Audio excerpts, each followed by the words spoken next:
Hello viewers! During the second anniversary of the Bosscinerator channel, we'll be looking at the series of military anime insanity, Metal Gear. The series best known for its over-the-top military stories and challenging stealth bouts, knocking down enemies, and getting by with cardboard boxes and cigarettes. It's been 25 years of cutting through the mysteries behind these nuclear devices, and what better way to celebrate Kojima's magnum opus than by crowning the best of its boss fights. We're going to be seeing who are the most satisfying challenges, intriguing characters, who just went stone cold balls out with their murderous rage that it was truly epic.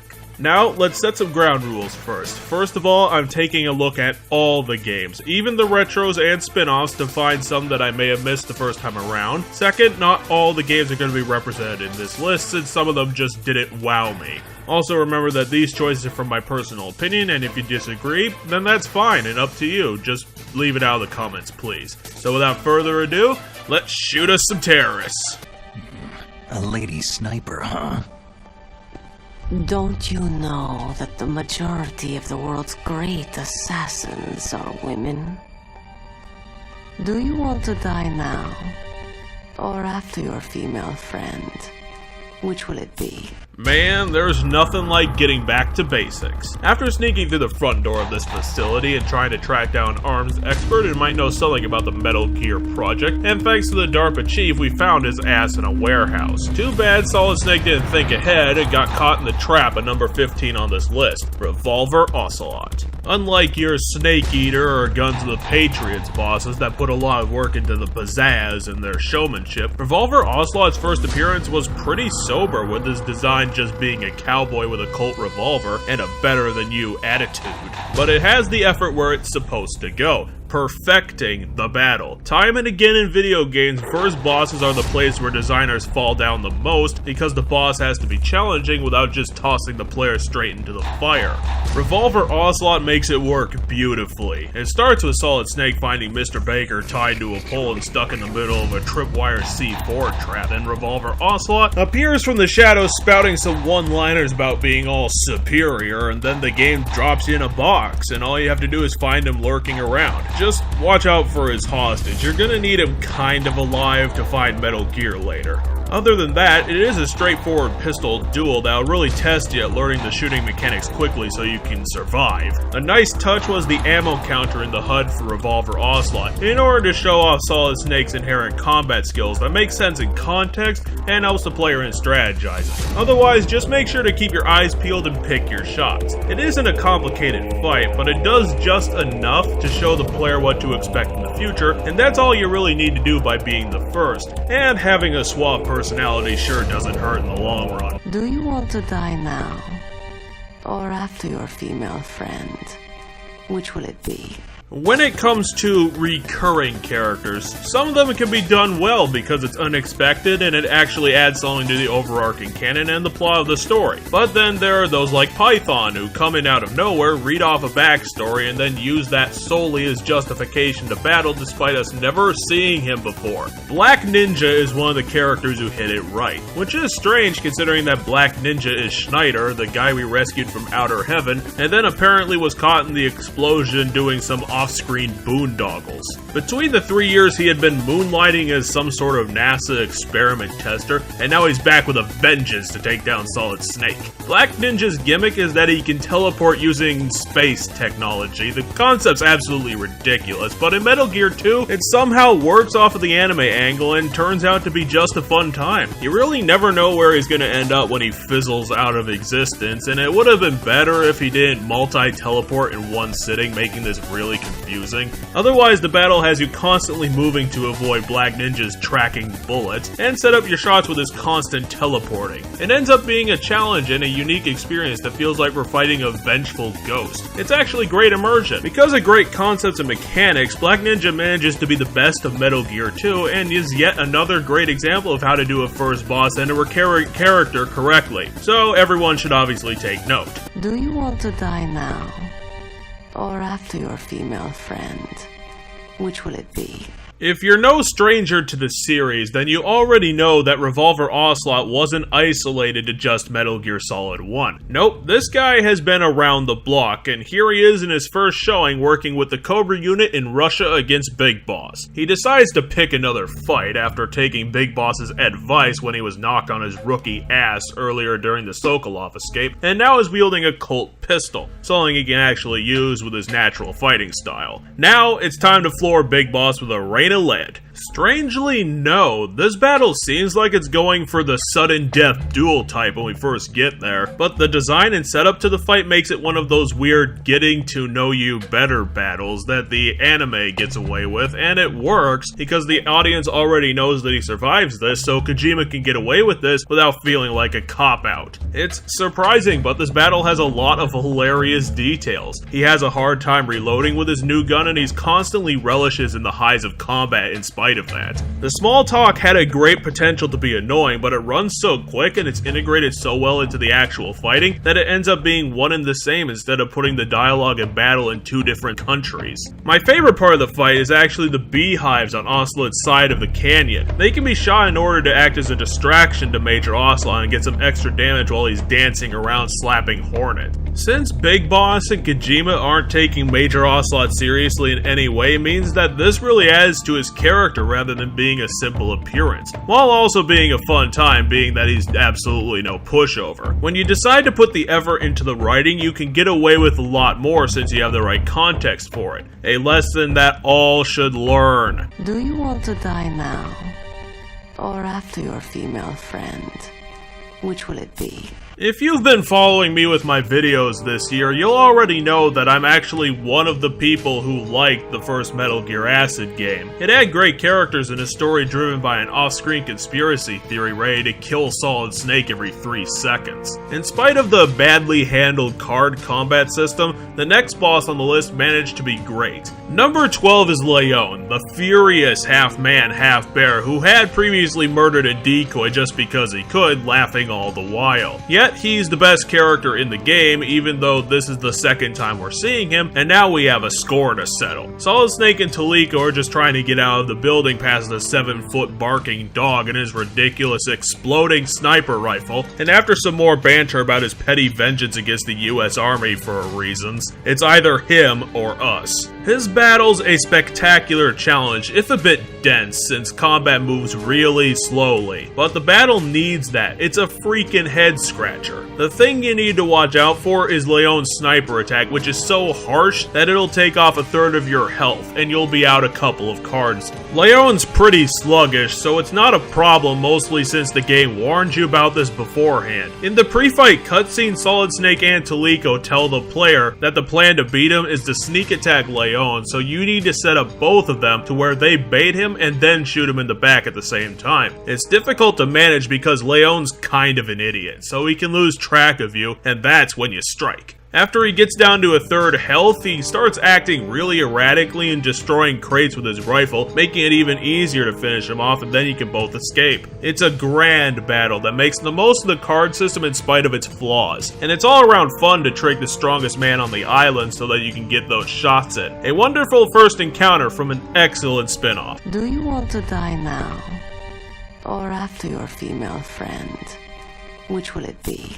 Unfortunately for this list, one of the fan favorites didn't make it. Sniper Wolf was cut from the final draft due to her battles having not aged well. And while Kojima made a real quality battle about 20 years ago, it's been overtaken by its own homage, Crying Wolf from MGS4. Despite what you say about MGS4 for being stuffed full of unnecessary, annoying, and possibly creepy exposition and stupid characters, there's one thing that was a shining light for the experience, and that was the genuine quality throwback Shadow Moses Island with several idyllic homages and callbacks to the original Metal Gear Solid. Crying Wolf was the first one, taking place in the forest and towers that Sniper Wolf had challenged us at twice. And while she was a great sniper, Crying Wolf did it better. We first see her when we cautiously walk into the arena and nearly get our head blown off by the railgun that she stole from Fortune. She shows off her great design with her wearing a black skin suit perfect for her job as an invisible mercenary, and then there's her wolf power armor that makes her look the part of the intimidating invisible sniper,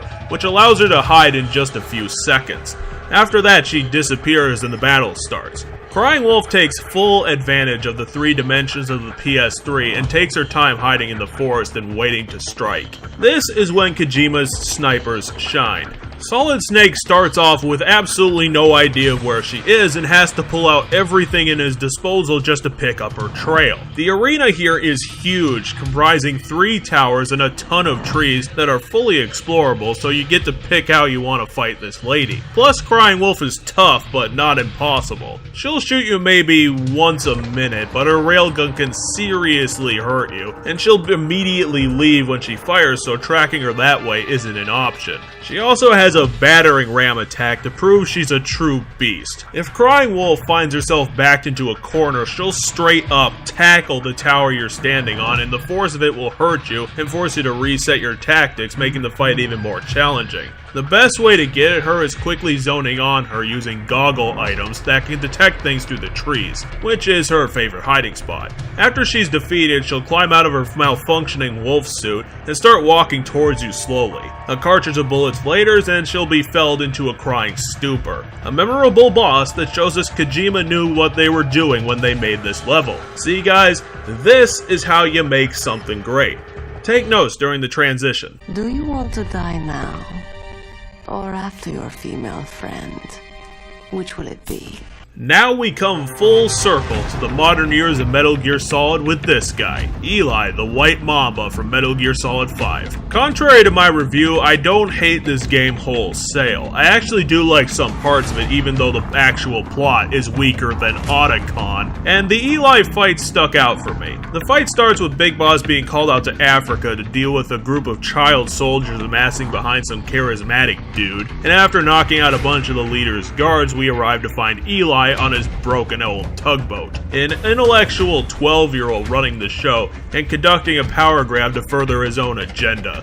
He refuses to stand down his army, so Big Boss has to teach him a lesson. This fight is brilliant because it uses the organic combat of the game to its great potentials. Eli spends most of the fight jumping around on this abandoned ship and occasionally throws things at you. So you have to clamber around and jump off of stuff to catch him and smash him into the floor for being a little bitch.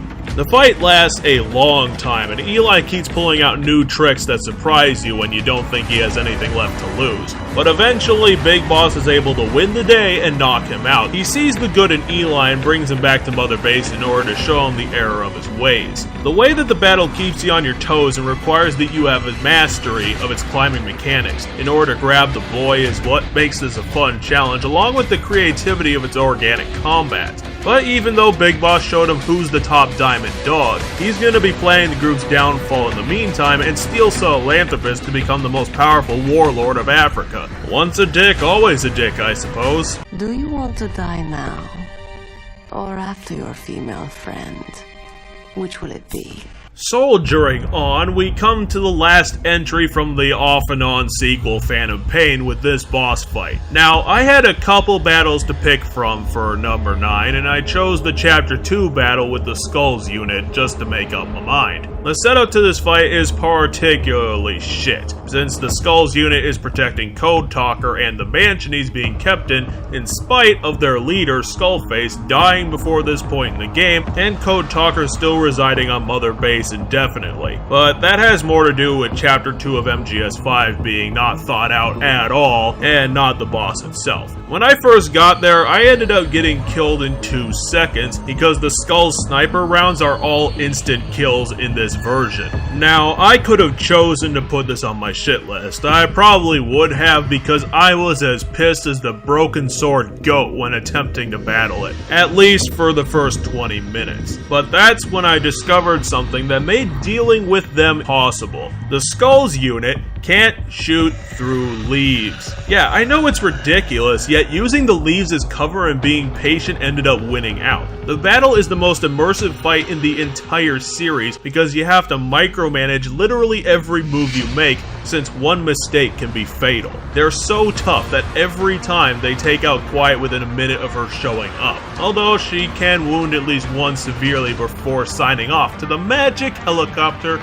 Being able to have cover in this fight is what changes it from being asinine and stupid to a satisfying feat of prowess. I'd recommend it again. Hell, I'd recommend it twice. At least until Konami makes Kojima Productions put out a Chapter 3 DLC that's only a deck swapping minigame for $30. Do you want to die now?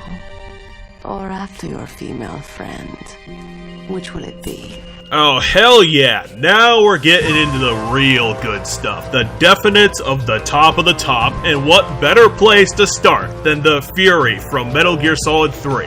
Even after playing the entire series, there is nothing that has been able to top the raw, insanely stupid power of the Fury. It comes straight from his anger-induced insanity from his time in the Cosmonaut program, where he somehow fell from space and became a Mr. Freeze-like deformed man, and he compensates for his weakness by wielding a flamethrower combined with his flame-throwing jetpack. Yeah, this dude isn't playing around like the pain or the sorrow, he's a straight-up monster, and the great design and backstory is only the start of his communist glory. Like Kojima's best work, this happens to be a total stealth takedown. The battle happens within a big room with 3 hallways and bad lighting. Of course, that's no problem for the Fury since one of his attacks has him inflaming an entire hallway using his jetpack just to get to the other side of the room. So the most you can hope for is hiding as best you can before he decides to turn Big Boss into charcoal. The fight's hard as nails, but it's that good kind of difficult because the satisfaction only gets that much sweeter when it's all said and done. See,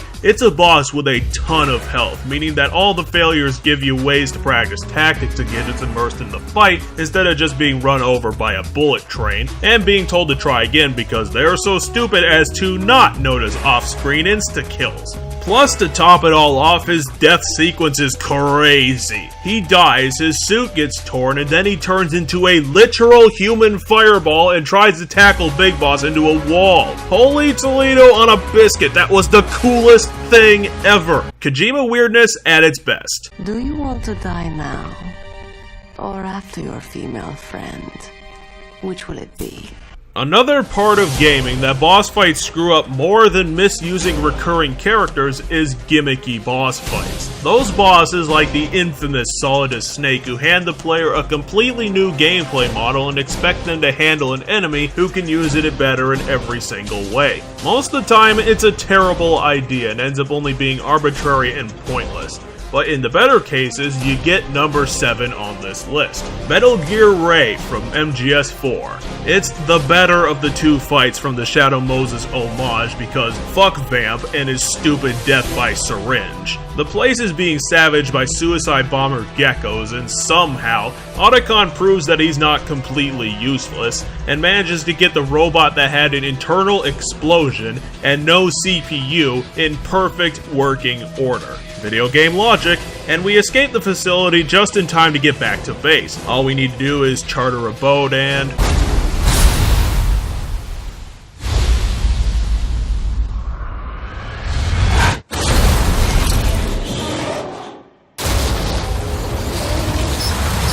Holy shit!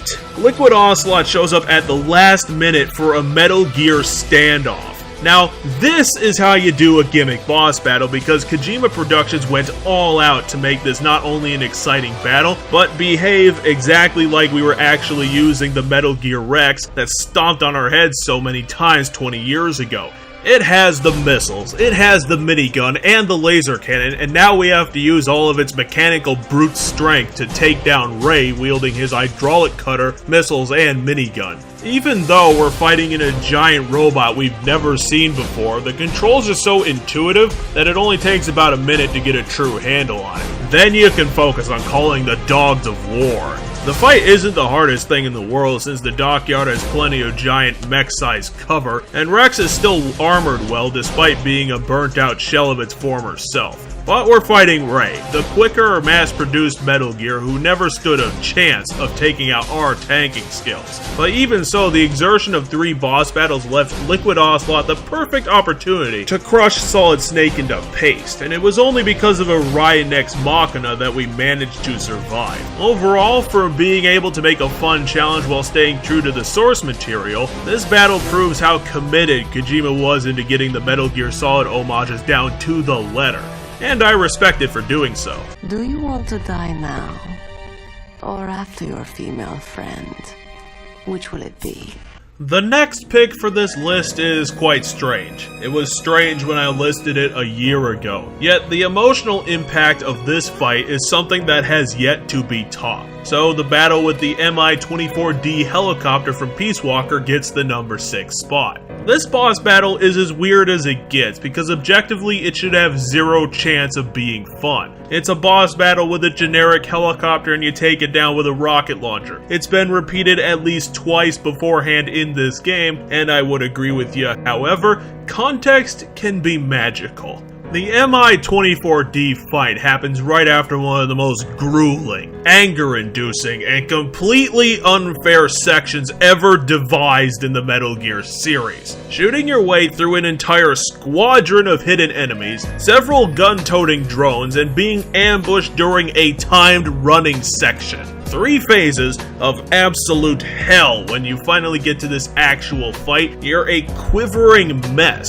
that'll fall over at a slight breeze. But the game makes you fight another 7 goons and you end up at the courtyard when the boss took off. The fight starts and it's fairly bog standard. The helicopter flies around, it strafes with its minigun and rockets, and there's ads that come in and try to bug you. The design and concept are boring. The gameplay is recycled 5 times already and the arena is just a gray box. So how did this, of all things, end up at the top of the heap? The soundtrack is Heaven's Divide, a piece so powerful, emotional, and moving that it put this generic fight in the top half.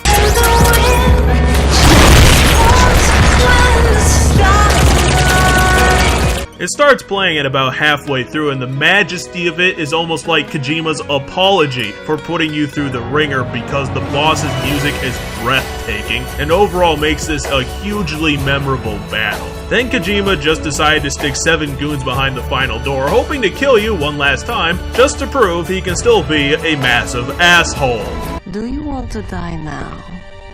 Or after your female friend? Which will it be?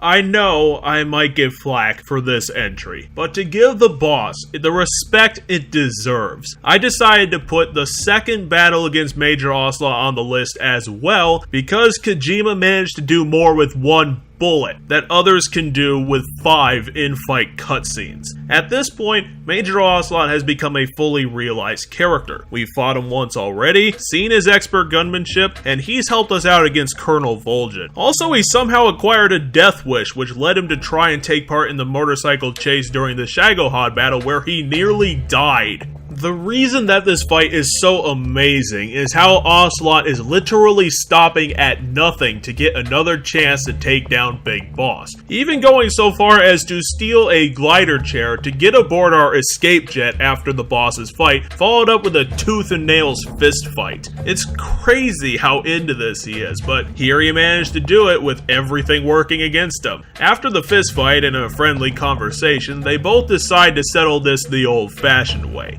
Major Ocelot puts down 2 of his cults, and the game has you pick up 1 of them. The juggling Russian roulette trick earlier means that one of the guns has a bullet in it, and now they must find it. The setup to this final showdown is a masterpiece, and the concept ingenious. It turns out that the bullet was a blank, and Major Ocelot leaves the plane having gotten his second shot at the legendary mercenary, and this enthusiasm in having a fair, respectful duel is not only why this is one of my favorite boss battles from this game, but also makes him one of my favorite characters, making me all the eager to have fought him in MGS1 and to see him again in MGS4. Do you want to die now?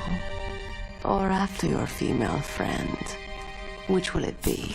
Speaking of great characters, the next person on the list turned out to be the best characterized ally in the entire Metal Gear series, probably due to her not clearly being a love interest or pointless sex appeal, since Kojima can't write either to save his own life. Toliko Friedman's like a dependable climbing buddy.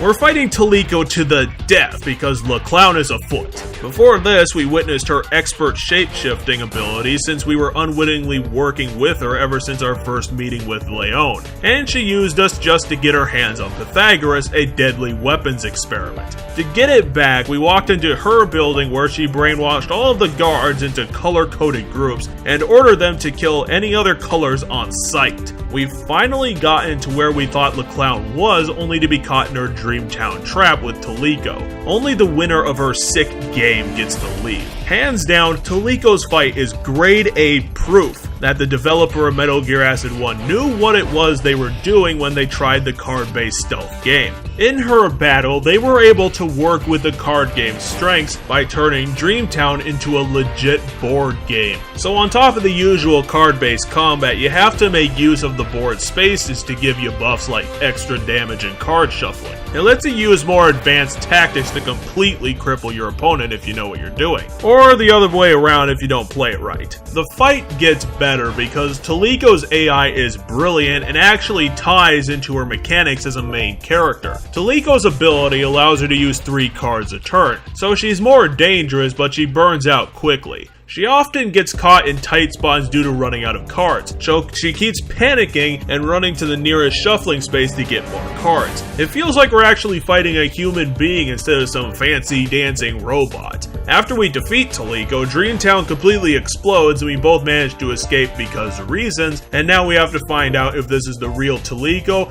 or if Le Clown is just jerking Solid Snake around. She is that devious. The battle was challenging, made great use of Metal Gear Acid's mystery plot, and shows off the talent of the developer, a boss from the series' best spin-off. Do you want to die now?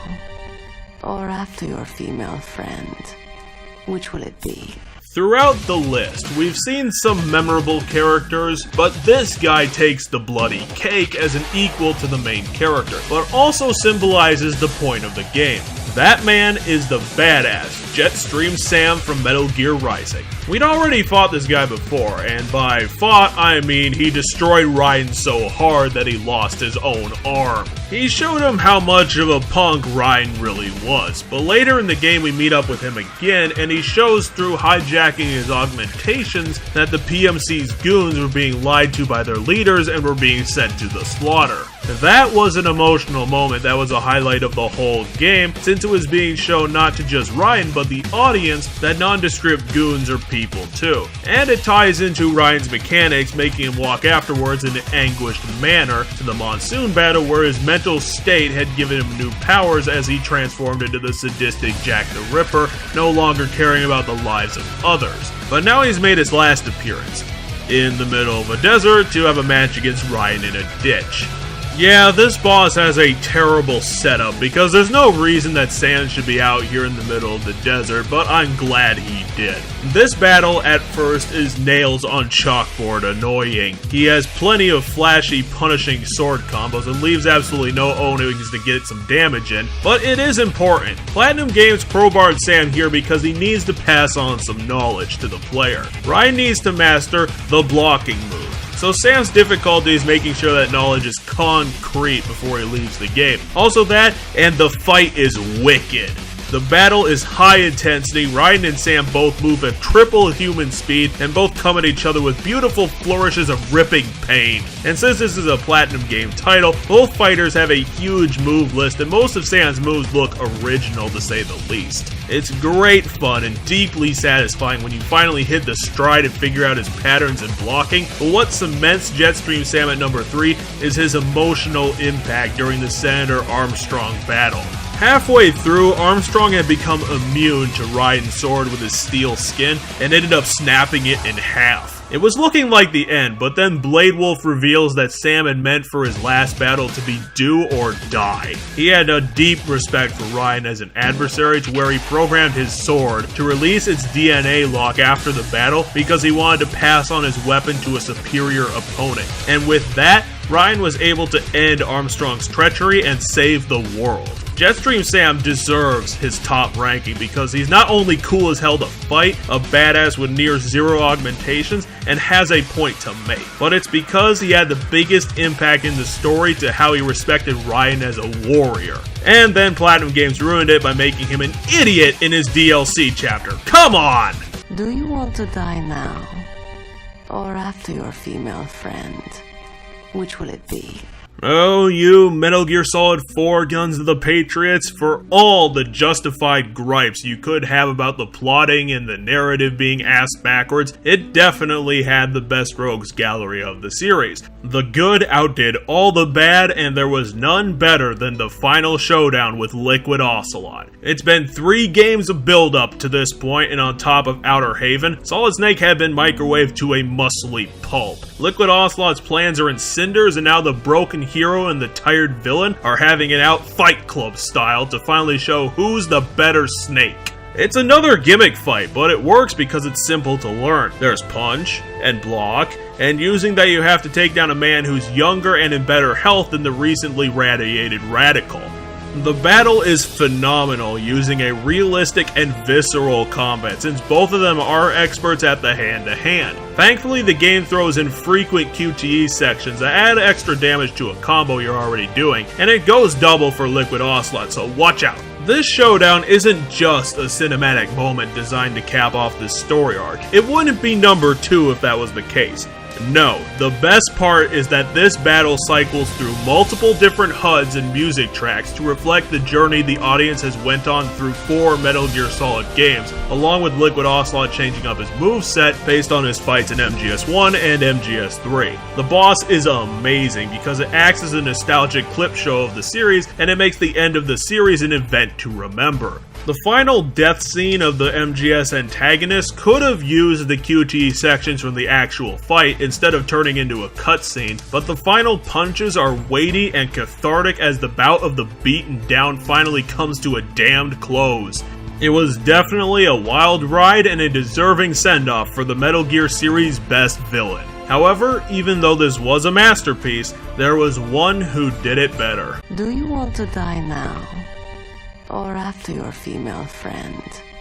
Which will it be?